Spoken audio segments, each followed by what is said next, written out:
Hey, what's up? This is Wally. Hope you guys are doing super well. In this video, I want to cover the niche of one concept, or like basically how do you have unique messaging, like messaging that's different than everyone else's out in the marketplace or people offering similar products and services, right? And so actually where this concept comes from is Justin Welsh. You guys can look him up on social. He has a program. It's pretty awesome. Definitely check it out if you want to get an idea of like content creating and stuff like that, another perspective. Obviously, he has done super well in terms of his process in creating content. And so this is actually something I learned from him. And it's been very impactful for me on creating my own messaging for myself and for clients. So I wanted to share that here with you guys as well. So there's going to be tons of people selling stuff that's similar to what you're selling, right? And when that happens, it's very easy to be commoditized, right? And so let's say that you have like a course or online program about making money online with social media, right? Where there's like a ton of people with that exact same offer, right? I mean, you could go on Instagram right now and find all the Instagram coaches out there, right? Or social media manager coaches or whatever, right? So how do you stand out among the crowd? Like, why should I choose you over someone else? You know, what makes the difference, right? And the truth is that everyone has a natural audience for themselves, right? And it's because of a few different factors, which I'm gonna point out right here, right? Number one is appearance. Okay, like I'm an Asian guy, so like there's gonna be Asian guys that watch my videos, watch my content, and they say, you know what, like I resonate and I relate with this guy because he's Asian and he has a similar experience to me, and I resonate with him. Maybe they like the way that maybe we look similar. I don't know, right? Appearance is one thing. An example of that is one of my clients is an African American, and so whenever we use photos of African American celebrities and that kind of thing in there, right? Like that does well on his account. So part of that is, it's just about appearance, and there's nothing wrong with that. It just is what it is, right? It's data. Another one is personality, right? Your personality is going to resonate with a certain type of person. And so whenever it comes to somebody making a buying decision, they're going to choose the personality that they resonate with most. And so it might be yours versus someone else's, right? So that's going to be another differentiating factor.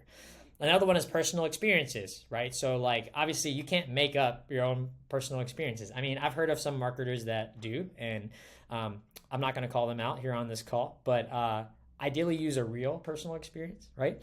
And so people can't take that from you. They can't refute your own personal experience, right? And so from your own personal experience, that allows you to create unique messaging because nobody has that exact same experience, right? Another one is communication style. So maybe they like how you speak. Maybe they like the cadence of you talk. Maybe they like your one-liners, your quips, your puns. Maybe they think you're funny, right?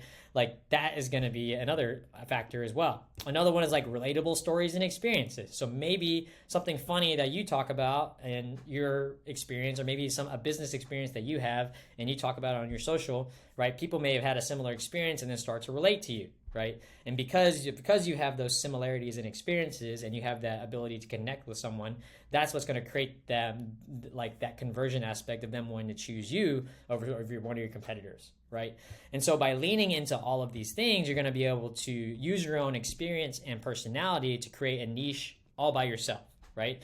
Like it basically, no one should really be your competitor, because it's impossible for someone to compete with you on your own personal experience, right?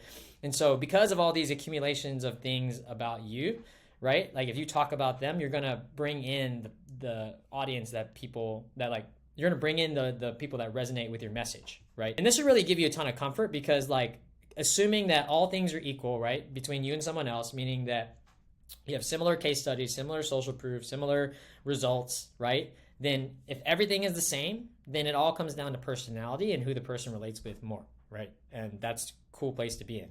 So like, what are some of my own personal experiences that are irrefutable, right? Like what are things that because I did this exercise for myself, so I wanted to share with you as well. So it's like, the first one is I work with Jason Capital, who's a big influencer. You may or may not know who it is, doesn't matter. And we generated over $4 million in chat with a team of 32 people, right? Actually, 7 million in chat over a few years, but I'm going to say 4 million in 3 years, because that's technically what the numbers is. And then during my time with Jason Capital, I ran multiple accounts for some of the largest brands online, like Les Brown, Jay Shetty, and even Jordan Belfort, right? So that's my own personal experience. I created marketing systems for over 3 years for high-level, multi-level marketers with 10,000 people on their downline, right? That's an experience of mine. I can talk about going to all those events and meeting people in person and running booths, right? can't take that experience away from me. And obviously you can't take that angle that I'm going to be able to talk about from these things, right? Another one is like my parents are entrepreneurs and I was exposed to business at a very young age. My dad was a boat salesman and mechanic. My mom had a beauty, like was worked in a salon for a little while, had a beauty business, and then even had a nail salon, and then had a restaurant, right? So we were just around a lot of businesses. And then I had a colorful youth, right? I was formerly a drug dealer and had to turn my life around at the age of 24. So like all of these different things are like key aspects and components of my story that I can then use as leverage points to tell people, to give context to my experience. And those are irrefutable and things that basically make me unique to myself. And so those are things I'm gonna be able to leverage whenever I talk about it online, okay? And then another one is right here. Remember that great artists steal, and that's reality, right?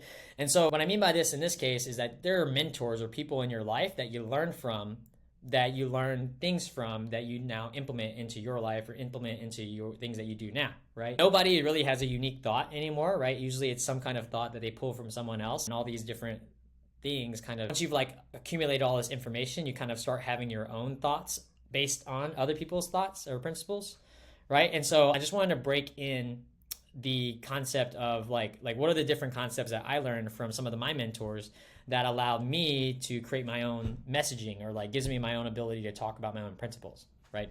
So we have like Jason Capital, we have the idea of Kaizen and high income skills, copywriting or email copywriting, and how that's super important. Chat principles, right? I learned a lot of like principles of chat selling while working with Jason Capital. I had a mentor, her name is Lindsay Shield. MLM business, how to build simple processes and systems, how to throw money down the drain. I got a lot of bad stories on that one, so I can talk about that. There's Gary Halbert, who is a famous copywriter. I read the Boron Letters, learned a lot about copywriting from him there, headlines and bullets, etc. Dan Kennedy, Renegade Millionaire, Ping Jun, these different things, Joel Bauer, and then my dad. So it's like I have all these principles and things that I've learned from all of these people that I look up to. And so now, because I've implemented those principles into my life, I have the ability to then teach those to people, my version of what those look like, and those become my principles now that I use whenever I talk in my marketing lessons and stuff like that. So that's what I mean by kind of like creating that niche of one and creating that messaging around you. So let me know if that makes sense. And if you have any questions, please reach out to me and we'll chat very soon. Thanks.